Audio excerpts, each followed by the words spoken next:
Ngozi said we are consuming 35 million liters. 35 million liters a day. With the population of 160 million naira. How many cars do we have in Nigeria? How many cars? 35 million is 1/3 of the entire population of Nigeria.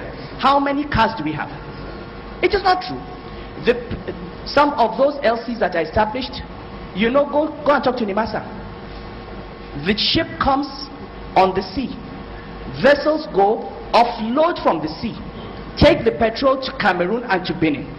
Meanwhile, somebody at the port takes a piece of paper. You will see a list of bills of lading saying that 15 vessels landed in Lagos on the same day. 15. Look at the dates. You will see 15 vessels. I have seen it. 15 vessels landing on the same day. Somebody will tick that he actually saw them. Those are the documents that are presented. And why will it not happen? You have created an opportunity for rent seeking. The difference between 65 and 140 is so huge. 1 trillion naira is enough to bribe anybody to sign anything.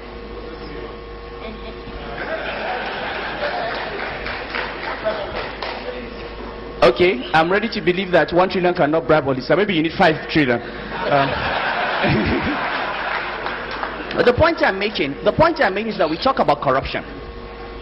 But corruption thrives on opportunities that we create for people to be corrupt. And you need to shut off those opportunities. If you say you have a subsidy, and if the poor people of Nigeria are not buying fuel at 65 naira per liter, then it is not a subsidy, it is rent. So what we are saying is, I am not a proponent for removal of subsidy, I am a proponent for removal of rent. Now let's look at the impact of this distortion on the system and on the economy. And let us talk about the areas that we agree on. I'm speaking for Ngozi and for Dizani here and everybody. Let us talk about the things we all agree on. We all agree that there is corruption in government and that it needs to be addressed. We all agree that there is waste in government and we need to cut off on expenditure that is not reasonable. Okay? We all agree that government has been inefficient, that delivery has not been good, and that we need to improve on execution and delivery. Okay? So we're not here to debate that. And as Nigerians in the public and private sector, we are all responsible. I go to private sector meetings and they say government is so corrupt. I say, how many of you can swear that in your life you have not offered a government officer bribe? How many? Because corruption is the private sector that bribes public officers. So we all have to stop. So let us not argue about that. Let us agree that this is not the issue today. It's not about saying that the government has earned your trust. Now let's look at the impact on the economy of this subsidy. Between January, I'm giving you more facts. I mean, other than facts given by the coordinating minister. Between January and November, the total amount of foreign exchange we sold to petroleum marketers at WDAS and Interbank was in excess of $8 billion. Over the same period, the total amount of subsidy that was given to these same marketers was another $8 billion. That is 16 billion. 16 billion. Now I'm going to ask you, it's actually 16.2 billion if you want to know the numbers. Now do you know what? The total amount, at least from my records, the total amount of money that the government earned, that came to us in the Federation Reserves from the entire oil sector in the same period was 200,000 less than that. We spent more money paying for LCs and paying subsidy than we earned from the oil sector. Now ask yourselves, is this a country?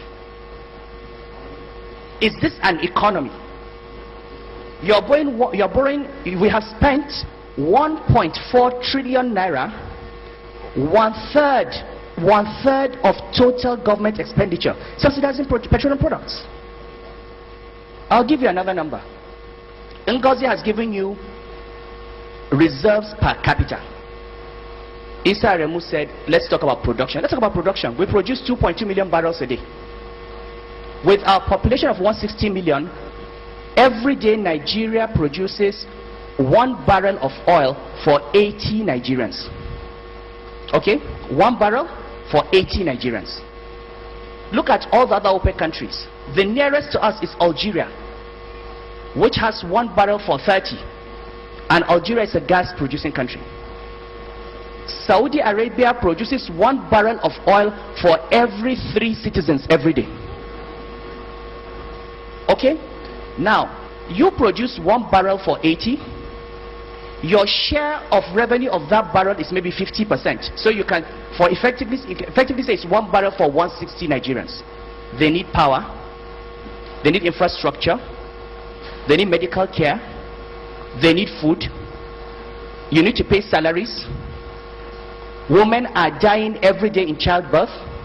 Children are dying of malaria. People are dying of AIDS. You need roads.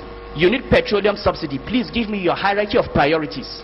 What would you sacrifice? We are taking 1/3 of that money and paying petroleum subsidy, leaving 2/3. And out of that 2/3, Ngozi will tell you 70% goes to pay salaries. The same people are talking about government expenditure. If you say you are going to retrench workers in the civil service, they will be up in arms. How do you reduce salary?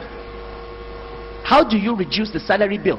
The same people that have said we want minimum wage of 18,000 naira are saying you are spending too much. Where is the money going to come from?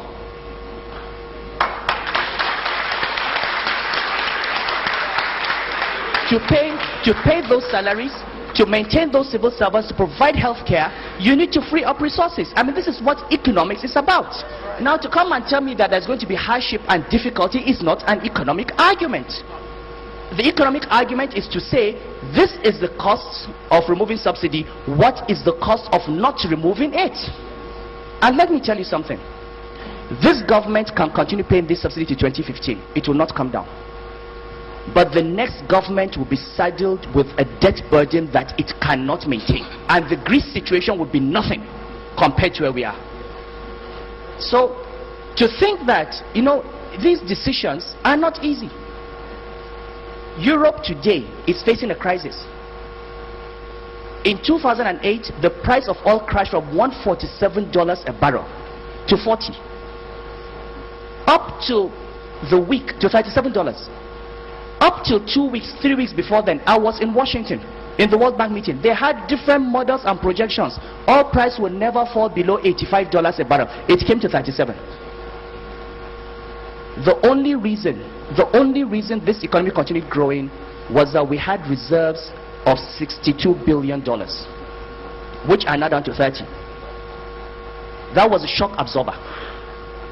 We don't have that shock absorber today.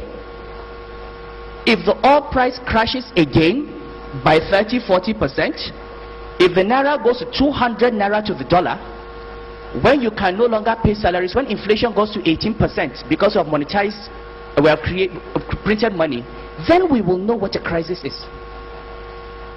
You have to prepare yourself. What happens? You can see Europe every day. What happens? China is slowing down. There's a property bubble in China. India has had inflation.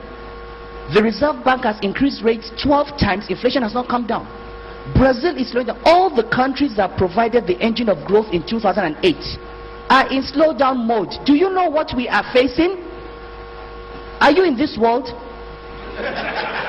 Meanwhile, instead of preserving your government balance sheet so that in the event of a crisis you can cope, you want to continue paying 1 trillion naira.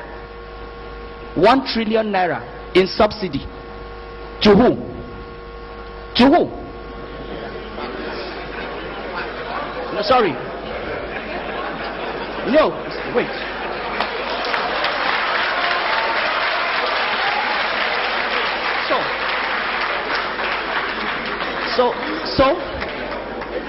So fine. So we talk about costs, and you know, I would be the last person. I'll be the last